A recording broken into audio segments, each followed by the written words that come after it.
자, 계속해서 작업을 진행해 보도록 하겠습니다. 자, 저번 시간에 스케치를 그리다 말았죠. 그쵸?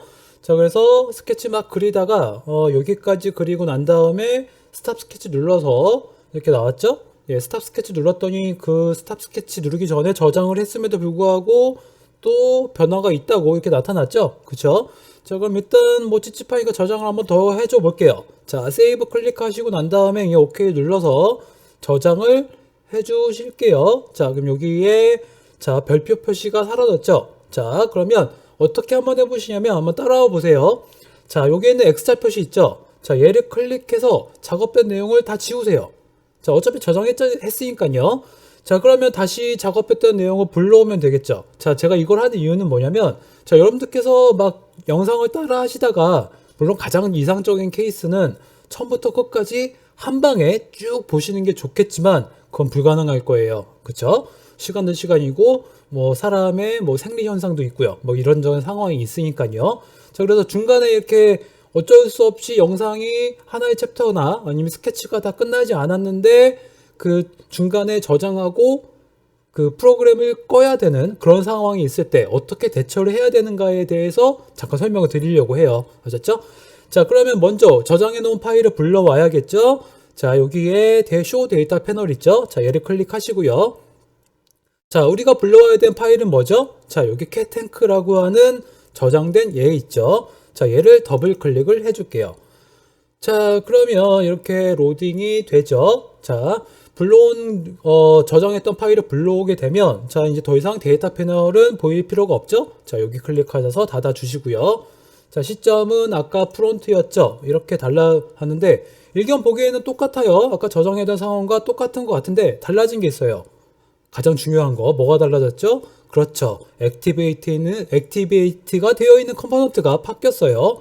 아까는 분명히 이 케이스 컴포넌트가 액티베이트가 되어 있었는데 자, 파일을 껐다가 저장 파일 다시 불러왔더니 가장 상위에 있는 컴포넌트가 액티베이트가 되어 있고요. 그리고 시점도 아까 달라져 있던 거 보이시죠? 그리고 브라우저가 이렇게 깔끔하게 싹 다 정리가 된 상태로 파일이 불러와져요. 아셨죠?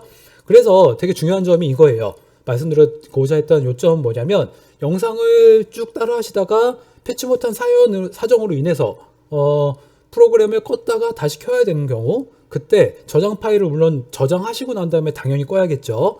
그러고 난 다음에 프로그램을 다시 불러와서 작업을 시작하기 전에 여러분들이 꼭 해주셔야 될 게 이거예요. 어떠한 컴포넌트가 액티베이트가 되어 있는가를 꼭 확인해 보시고 작업하셔야 돼요. 아셨죠? 자, 그러면 지금 아까 케이스 컴포넌트가 액티베이트가 되어 있던 상황이었죠? 그쵸? 자, 그리고 자, 케이스 컴포넌트를 액티베이트 되어 있는 상황에서 자, 여기에 있는 버튼을 클릭해서 자, 케이스 컴포넌트를 펼쳐놔 보시면 자, 여기에 이렇게 작업 내용이 쭉 나타나죠. 이 중에서 일단 화면의 빈 곳을 클릭해서 선택된 부분을 해제를 해주시고요. 자, 그래서 우리는 아까 그리던 마지막 스케치에다가 이어서 계속해서 스케치를 그려야겠죠. 자, 그럼 어떻게 하면 되는지 한번 볼게요. 이 스케치 폴더가 아까 그렸던 스케치는 어디에 포함이 되어 있어요? 케이스 컴포넌트를 액티베이트 되어 있는 상태에서 스케치를 그렸기 때문에 케이스 컴포넌트의 스케치 폴더 안에 속해 있을 거예요. 그쵸? 그러면 이 폴더를 펼쳐놔 주시고요. 그쵸? 그리고 우리가 가장 마지막에 그렸던 스케치가 어떤 거였을까요? 지금 표시가 되어 있는 눈 모양 아이콘이 이렇게 나타나 있는 스케치인 스케치 3죠. 그렇죠? 얘가 되겠죠. 얘를 클릭해 보면 지금 화면에 나타나 있는 스케치가 이렇게 강조가 되어 있는 게 보이실 거예요. 됐죠? 그럼 우리는 어떻게 하시면 되냐면 마지막에 그렸던 스케치가 스케치 3다. 예, 그런 걸 알아냈다고 한다면 우리는 스케치 3를 계속 이어서 그리면 돼요. 자, 이어서 그린다? 어떻게 생각하시면 되냐면 이어서 그린다를 먼저 그려놨던 스케치를 수정한다고 생각하시면 돼요. 뭐 덧붙여서 뭔가를 더 그린 것도 어떻게 보면 수정은 수정이니까요. 자, 그리고 한 가지 더 말씀드리고 싶은 거는 제가 맨 마지막에 그렸던 스케치가 스케치 3라고 나타나 있지만, 그쵸? 나타나 있지만 여러분들한테는 스케치 3가 아닐 수도 있어요.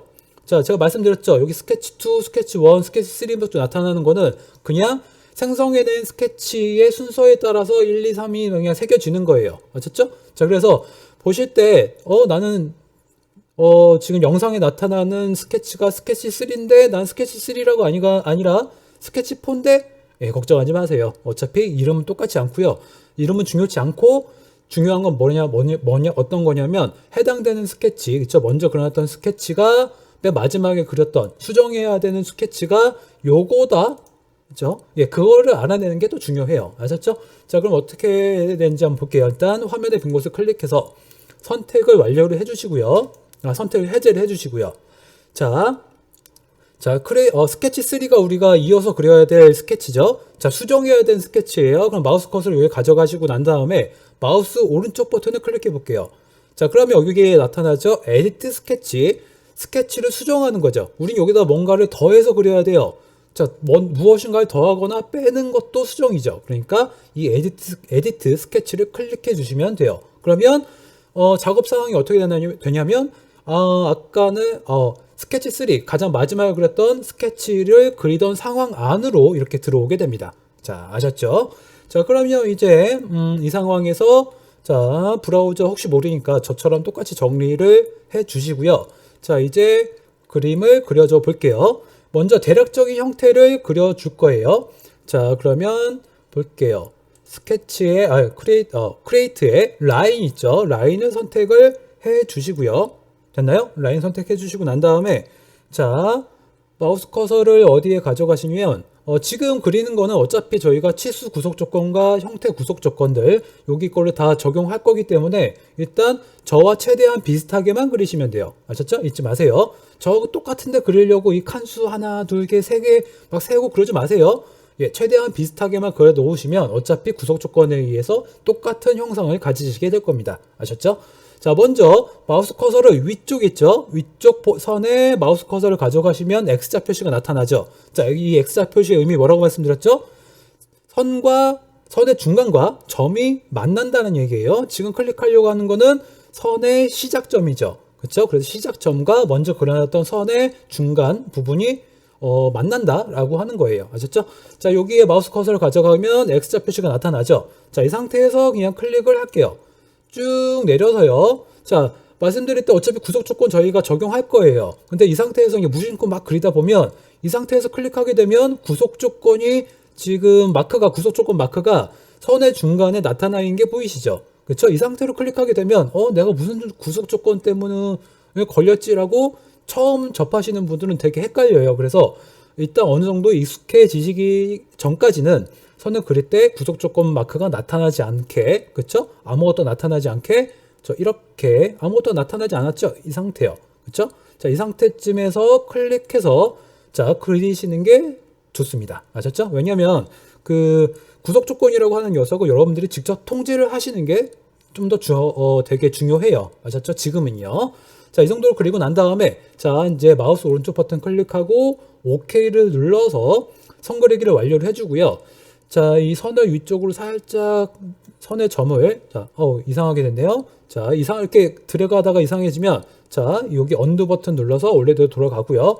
여기에 있는 점을 쭉 드래그해서 한 이 정도까지 갖다 놔 줄까요? 예, 구속 조건밖에 안 나타났죠? 이렇게 점을 드래그해서 이렇게 갖다 놔 줘 볼게요. 자, 됐죠? 자, 화면의 빈 곳을 클릭해서 완료를 해주고요. 자, 그리고 계속해서 그려볼게요. 자, 이제 원어를 그릴 거예요. 크리에이트 선택했죠? 자, 여기 아크 있죠? 아크 중에 3포인트 아크를 선택을 해볼게요. 자, 아크는 뭐죠? 원호죠. 자, 그 중에서 3포인트 아크는 뭐냐면 점 3개를 찍어서 원호를 그린다 라고 하는 의미가 될 거예요. 아셨죠? 자, 그러면 지금 방금 그려놓은 선의 끝점 있죠? 끝점에 커서를 가져가게 되면 자, 이렇게 사각형 마크가 나타날 거예요. 이때 클릭하시고요. 한 이쯤 오셔서 자, 비슷하게 한 이쯤이 되겠죠? 이쯤 오셔서 클릭하시고요. 그리고 쭉 이동해서 자, 구속 조건 마크 지금 이거 선의 끝점 있죠? 여기에 구속 조건 마크 나타나죠? 자, 이렇게 하지 마시고 아무것도 안 나타난 상태에서 이렇게 클릭을 해주세요. 이 점선은 신경 안 쓰셔도 돼요. 아셨죠? 자, 클릭해주시고요. 그러면 이 섬과 이 점과 이 선과 이 끝점이 연결되는 원호를 3포인트 아크로 그려냈고요. 자, 다시 한번 그려볼까요? 자, 이제 아래쪽으로 오셔서 요 방금 그린 원호의 끝점 있죠? 끝점에 커서를 가져가시면 이렇게 사각형 마크가 나타날 거예요. 이때 클릭하시고요. 쭉 이동해서 아까 전 동영상에서 만들어 놓은 요 중점 있죠? 중점에 커서를 가져가시면 이렇게 사각형 마크가 역시 나타날 거예요. 이때 클릭하시고요. 쭉 와서 자, 여기 끝에 구속 조건 마크 나타나죠? 이런 것 없을 때 그냥 이쯤에서 아무런 구속 조건 마크가 나타나지 않을 때 클릭해 주시면 돼요. 자, 됐죠? 자, 그러면 이제 직선 하나와 원호 두 개를 만들어 냈습니다. 자, 그러면 일단 치수에 대한 구속 조건을 하기 전에 보통 무엇을 한다 그랬죠? 그렇죠. 위쪽에 있는 컨스트레인을 가지고 형태나 위치에 대한 구속 조건을 먼저 적용을 시켜주는 게 일반적인 순서라고 해요. 물론 말씀드리겠지만 실무에 사용하다 보면 그런 거 굳이 안 나누고 막 왔다 갔다 하는데 일단은 여러분들은 배우는 입장이니까요. 자, 일단 마우스 오른쪽 버튼을 클릭하고 OK를 눌러서 죄송합니다. 3포인트 아크 그리는 거를 완료를 해 주시고요. 자, 이제 구속 조건을 하나씩 적용을 해줘 볼까요? 자, 먼저 여기 있는 선과 여기 있는 선은 서로 평행해야 될 것 같죠? 그쵸? 자, 평행하게 만들어 줄 거면 컨스트레인 클릭하시고요. 그다음에 여기에 패러렐 있죠? 평행이죠? 얘를 클릭해 주시면 돼요. 자, 그러면 먼저 이 보라색 선 있죠? 이 보라색 선은 저희가 움직일 수 있는 선이 아니에요. 왜냐하면 먼저 그려놨던 솔리드의 외곽선을 그대로 본뜬 거기 때문에 이 보라색 직선은 여러분들이 지금 현재 상태에서는 수정할 수 있는 게 아니라 보라색 직선, 현재의 보라색 직선을 만들어낸 기준인 솔리드의 형태가 바뀌기 전까지는 얘는 바뀌지 않아요. 아셨죠? 그래서 얘가 기준이 되겠죠? 자, 이 부분에 마우스 커서 가져가면 이렇게 파랗게 강조가 될 때 클릭하시고요. 그리고 반대쪽으로 요 선 있죠? 선에 커서를 가져가시면 파란색으로 강조가 될 때 클릭을 하세요. 자, 그럼 어떻게 되죠? 이렇게 이 선과 이 선이 서로 평행한 관계로 구속 조건이 적용이 되는 것을 알 수가 있습니다. 자, 됐죠? 자, 그럼 마우스 오른쪽 버튼 클릭하고 OK를 눌러서 패러렐 구속 조건을 완료를 해주시고요. 자, 이제 계속해서 볼까요? 이 원호와 이 선 있죠? 그쵸? 이 원호와 이 선이 만나는 요 부분 있죠? 요 부분이 되게 부자연스럽죠? 그쵸? 이때 저희가 사용한 건 뭐냐면, 이런 거예요. 이 컨스트레인의 여기 탄젠트 있죠? 탄젠트요. 즉, 뭐냐면 우리가 수학 시간에 배웠던 접한다라는 의미 아시죠? 왜 많이 배우셨죠? 접선의 기울기나 그런 거 배우셨죠? 사인, 코사인 그런 거요. 그런 것들을 하는 거예요. 아셨죠? 자세한 거 저한테 물어보지 마세요. 수학이에요. 자, 어쨌든 탄젠트를 선택하시고요. 자, 그리고 난 다음에 무엇을 선택하냐면 이 원호 있죠? 여기 있는 원호에 마우스 커서를 가져가시면 이렇게 파랗게 강조가 될 거예요. 그쵸? 이때 클릭하시고요. 자, 그리고 먼저 그려놨던 이 직선 있죠? 이 직선에 마우스 커서를 가져가시면 이렇게 파란색으로 강조가 될 거예요. 이때 클릭을 해주시면 어떻게 되죠? 자, 이 선과 이 원호가 매끄럽게 연결이 되죠. 즉 접하는 관계로 이루어지는 거예요. 자, 그래서 정리를 하면 지금 저희가 적용했던 이 탄젠트라고 하는 이 구속 조건은 원호 또는 원 있죠? 예, 원호 또는 원과 직선 형태의 스케치, 사각형의 직사각형의 변이라든가 아니면 이런 직선 그런 것들끼리 서로 접하는 관계로 만들어주는 구속 조건이에요. 아셨죠? 그리고 한 가지 더 보시면 얘도 3포인트 아크였죠. 얘도 3포인트 아크였죠. 그렇죠? 원과 원 또는 원호와 원 그리고 원과 원호 그게 같은 얘기죠. 예, 원호와 원호 끼리도 서로 접하는 관계로 만들어줄 수 있어요. 그게 이 탄젠트라고 하는 구속 조건이에요. 그러면 자, 계속 해볼게요. 여기 있는 여기 있는 이 아크 있죠? 여기 커서를 가져가시면 이렇게 파란색으로 강조가 될 거예요. 이때 클릭하시고요. 자, 파랗게 선택 강조가 됐죠? 자, 그리고 마지막에 그렸던 요 3포인트 아크 있죠? 아크의 커서를 가져가시면 이렇게 파란색으로 강조가 되죠? 이때 클릭을 해주시면 돼요.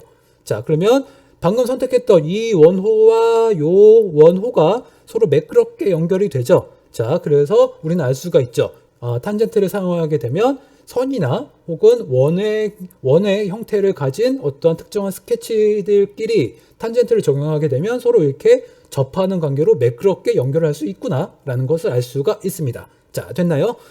자, 이렇게 되셨으면 이제 기본적인 형태는 다 끝났어요.